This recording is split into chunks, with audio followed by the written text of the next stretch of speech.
வணக்கம் மகளே. நான் உங்கள் சித்ரா. எந்தன் காதலி அத்தியாயம் 15 கேட்போமா? இது முழுக்க முழுக்க ஒரு கற்பனை கலந்த காதல் கதை. இந்த கதை எப்படி இருக்கு அப்படின்னு சொல்லிட்டு கேட்டுட்டு மறக்காம கமெண்ட்ல சொல்லுங்க. அண்ட் லைக் பண்ணிடுங்க. புதுசா இந்த சேனல்ல பாக்குறீங்க அப்படின்னா சப்ஸ்கிரைப் பண்ணி வச்சுக்கோங்க. கதைக்குள்ள போலாமா? அடுத்த நாள் காலை மாறன் வீடு. அவன் நம்ம சரோஜா இப்படி கூறிக்கொண்டிருந்தார் மாறனிடம். நீ என்ன பண்ணுவியோ ஏது பண்ணுவியோ எனக்கு தெரியாது. அந்த ராதாவை நீ கல்யாணம் பண்ணிக்கணும் என்று சரோஜா கூற, அத்தா நீ இன்னைக்குதான் சொல்ற ராதாவை நான் கல்யாணம் பண்ணணும்னு. ஆனா நானு எப்போ பெரிய மனுஷன் ஆனாலோ அப்பவே அவளை நான் கல்யாணம் பண்ணணும்னு முடிவு பண்ணிட்டேன் என்று மாறன் சொல்ல, டே மாறா, அந்த சீமக்கார தம்பியை பார்த்தா எனக்கு ஒன்னும் சரியா படல. ஆள் வாட்ட சாட்டமா நல்லா இருக்கான், ராதாவும் நல்லா இருக்கா, ரெண்டு பேருக்கும் இடையில ஏதோ ஒண்ணு இருக்குன்னு எனக்கு தோணுது என்று சரோஜா சொல்ல, ஆமா நீ சொல்றது உண்மைதாத்தா. ஆனா அவங்க என்ன நினைச்சாலும் வந்து நடக்காது. இன்னைக்கு ராதா கழுத்துல நான் தாலிய கட்ட போறேன் என்று சட்டை பையிலிருந்து மஞ்சள் கயிற்றை எடுத்து காட்டினான் தன் தாய்க்கு மாறன். என்னடா சொல்ற, இன்னைக்கு ராதாவை நீ கல்யாணம் பண்ண போறியா என்று அதிர்ச்சியாக கேட்டாள் சரோஜா.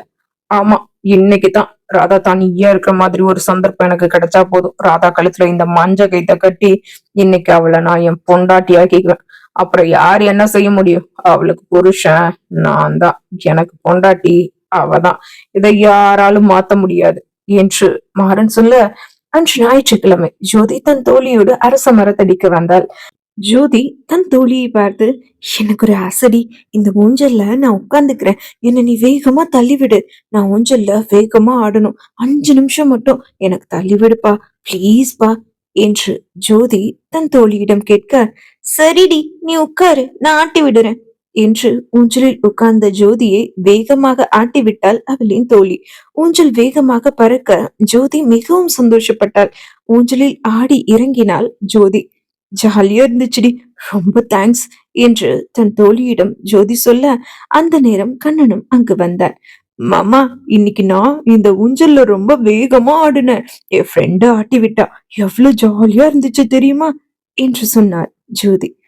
உங்க அம்மா தான் இந்த ஊஞ்சல்ல ஆட வேண்டாம் அப்படின்னு சொல்லியிருக்காங்களே, அப்புறம் ஏன் இதுல ஆடுன? உன்னோட நல்லதுக்கு தானே அம்மா சொல்றாங்க என்று கண்ணன் சொல்ல, அதெல்லாம் ஒண்ணு இல்ல மாமா, அம்மா அப்படித்தான் சொல்லுவாங்க, எதுக்கு எடுத்தாலும் பயப்படுவாங்க, ஊஞ்சல்ல மெதுவா ஆடுனா எந்த சந்தோஷம் கிடைக்குமா, வேகமா ஆடுனாதான் ரொம்ப ஜாலியா இருக்கும் என்றாள் ஜோதி.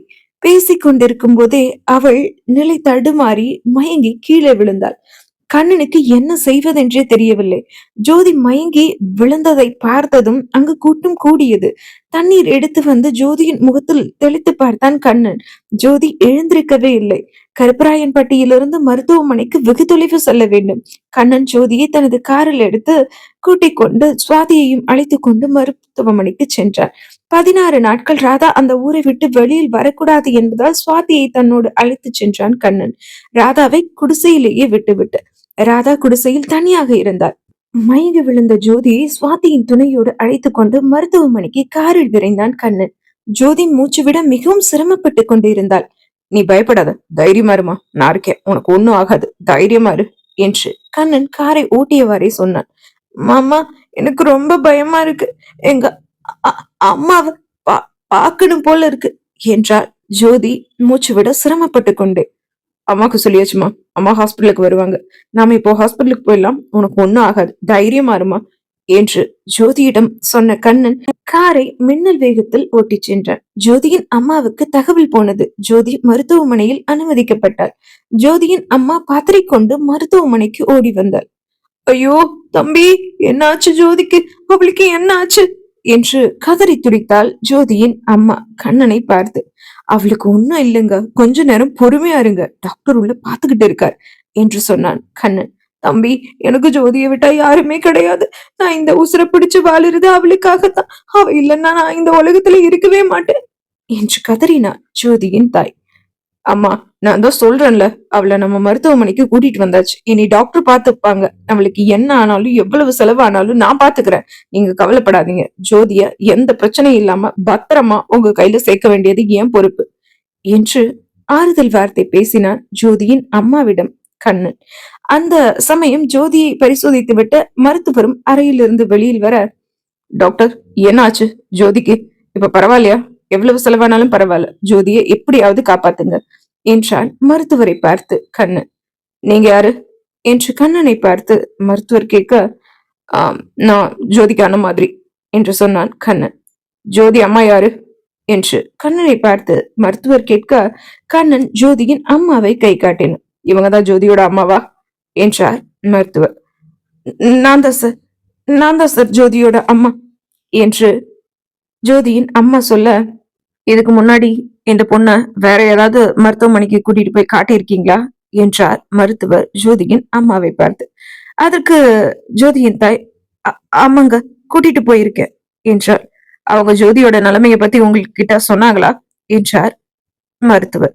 சொன்னாங்க டாக்டர், சொன்னாங்க என்று ஜோதியின் அம்மா சொல்ல, அப்புறம் ஏன் நீங்க இவ்வளவு அசால்ட்டா இருந்திருக்கீங்க? இன்னும் 6 மணி நேரத்துக்குள்ள ஆபரேஷன் உங்க பொண்ணுக்கு பண்ணலன்னா உங்க பொண்ணு உங்களை விட்டு போயிடுவா என்று மருத்துவர் சொல்ல, ஐயோ என்ன டாக்டர் சொல்றீங்க, இப்படி என்னோட தலையில கல்ல தூக்கி போடுறீங்களே என்று பதறி நெஞ்சில் அடித்துக்கொண்டு அழுதாள் ஜோதியின் தாய். டாக்டர் என்ன சொல்றீங்க என்று கண்ணன் கேட்க, ஆமா, அந்த பொண்ணு ரொம்ப சீரியஸ் கண்டிஷன்ல இருக்கா.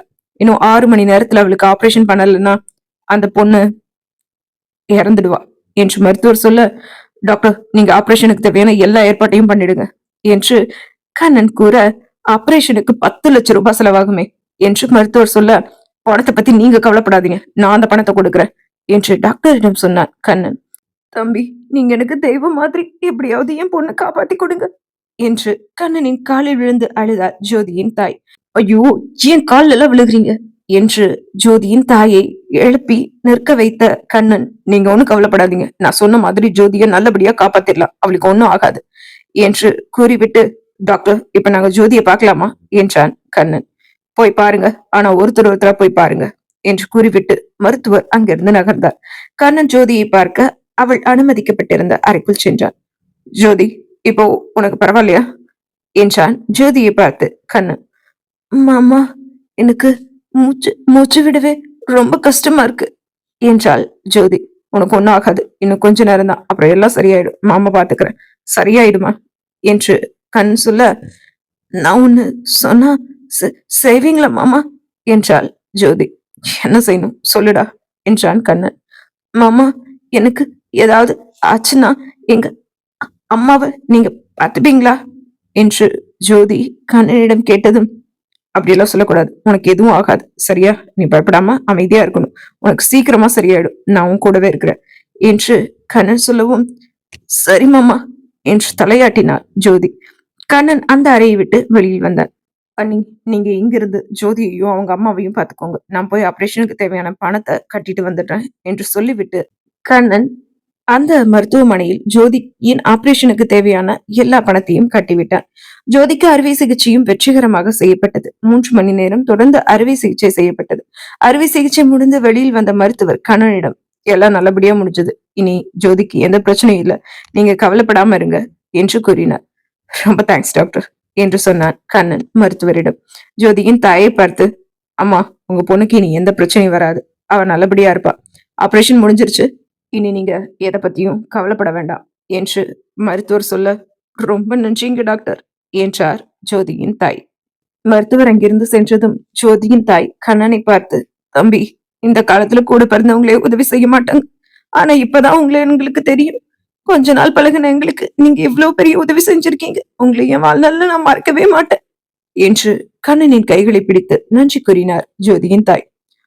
ஒன்னும் கவலைப்படாதீங்க, எல்லாம் நல்லபடியா நடக்கும், எனக்கு நன்றி எல்லாம் ஒண்ணும் வேண்டாம், நான் தான் சொன்னேனே ஜோதியை பார்க்கும்போது எனக்கு ஒரு தங்கச்சியை பாக்குற மாதிரி இருக்குன்னு, ஜோதி நீண்ட ஆயுளோடு 100 வருஷம் நல்லா இருப்பா என்று கண்ணன் ஜோதியின் தாயிடம் சொல்லிவிட்டு, அண்ணி, ராதா குடிசையில தனியா இருப்பா, நம்ம ஜோதியை பார்த்துட்டு கிளம்பலாமா என்று கண்ணன் கேட்க, சரி கண்ணா என்று சுவாதி. கொஞ்ச நேரம் கழித்து சுவாதி கண்ணன் இருவரும் ஜோதியை பார்த்து விட்டு வீட்டுக்கு கிளம்பினர். கருப்பராயன்பட்டி மதுக்கடைக்குள் மது அறிந்து கொண்டிருந்தான் மாறன். அவன் பக்கம் வேக வேகமாக ஒரு சின்ன பையன் ஓடி வந்து, அண்ணா, உங்க அம்மா உங்களை கூப்பிடுறாங்க என்று சொன்னான். மது அறிந்து கொண்டிருந்த மாறனோ, என்னடா சொல்ற, எங்க ஆத்தா எங்கெங்க வந்துச்சு என்று கேட்டான் அந்த சிறிய பையனிடம். எனக்கு தெரியாது, வெளியே நிக்கிறாங்க, உங்களை கூப்பிடுறாங்க என்றான் அந்த பையன். கையில் மதுபாட்டிலை எடுத்துக்கொண்டு மாறன் மதுக்கடையை விட்டு வெளியில் வந்தான். மாறனை பார்த்த அவன் தாய், டேய், தண்ணி அடிக்க இதுதான் நேரமா? இப்படி குடி போதையில இருக்கேடா என்று மாறனிடம் சரோஜா கத்த, என்ன சொல்ற அத்தா? நான் தண்ணி அடிக்கிறது என்ன புதுசா? இப்போ உனக்கு என்ன வேணும்? எதுக்கு இங்க வந்த என்று மாறன் கேட்க, டேய் குடியோர பையலே, ராதா கழுத்துல தாலிய கட்டுறேன்னு சொல்லிட்டு இப்படி தண்ணியில மிதக்கிறியே, இன்னைக்கு நல்ல வாய்ப்பு காத்திருக்கு, அதை விட்டுடுவ போலியே என்றாள் சரோஜா மாறனிடம். அத்தா, நான் தான் தண்ணி அடிச்சிருக்கேன், நீ தண்ணி அடிச்ச மாதிரி உளராத. நீ என்கிட்ட என்ன சொல்ற? என்ன சொன்னாலும் புரியுற மாதிரி சொல்லு என்றான் மாறன். சுவாதியும் கண்ணனும் டவுன்ல இருக்கிற ஆஸ்பத்திரிக்கு போயிருக்காங்க. அந்த ஜோதி இருக்காளே ஜோதி, அவளுக்கு ஏதோ நெஞ்சு வலி வந்துருச்சான். அவளை கூட்டிட்டு அந்த கண்ணன் பையன் ஆஸ்பத்திரிக்கு போயிருக்காண்டா. இப்ப வீட்டுல ராதா மட்டும் தனியா தான் இருக்கா. நல்ல சந்தர்ப்பம், இப்ப போனோம் அவ கழுத்துல சுலபமா நீ தாலிய கட்டிடலாம் என்று சரோஜா சொல்ல, அப்படியா, பரவாயில்லையே, நல்ல செய்தி சொல்லியிருக்க.